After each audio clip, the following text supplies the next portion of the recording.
First off, thanks. It's a great privilege to be here to talk to all of you. Let me just, before Pete's introduction, how many of you ever heard of the National Advertising Review Council or industry self-regulation? Wow. About a quarter of the audience, that's one of the best responses I get.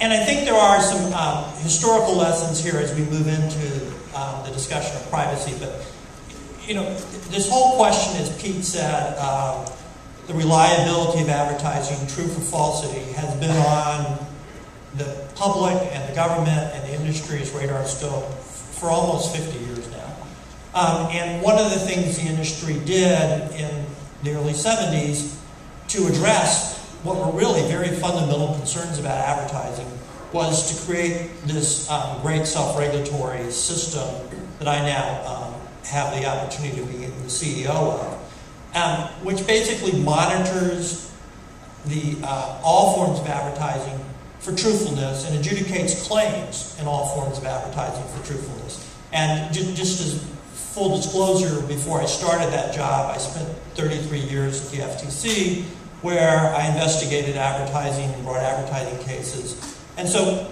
with all that work, really a lifetime of work, you know, I'd like to be able to sit here and say, you know, and what I've done is really move the trust needle on advertising, you know, from where it was in the 70s when I started at the FTC to where it is right now. You know, I don't think that the trust needle on advertising has moved that much. And it's really an interesting question of why. One thing that has changed dramatically is the industry's views of truth in advertising and the need for truth in advertising. From the 1970s, it's moved dramatically. Right now, you know, you'll see major corporations in the self-regulatory process arguing about the fine points of statistical analysis, one-tail versus two-tail analysis to support their claims. So that's really good and great support for major advertisers. On the same side, though, you then open the Wall Street Journal and read about a movie studio who's paid the valedictorian of a high school class a fee to pitch their movie during her valedictorian address.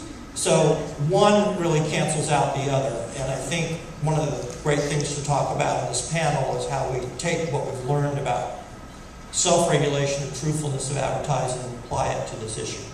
Who else? Trust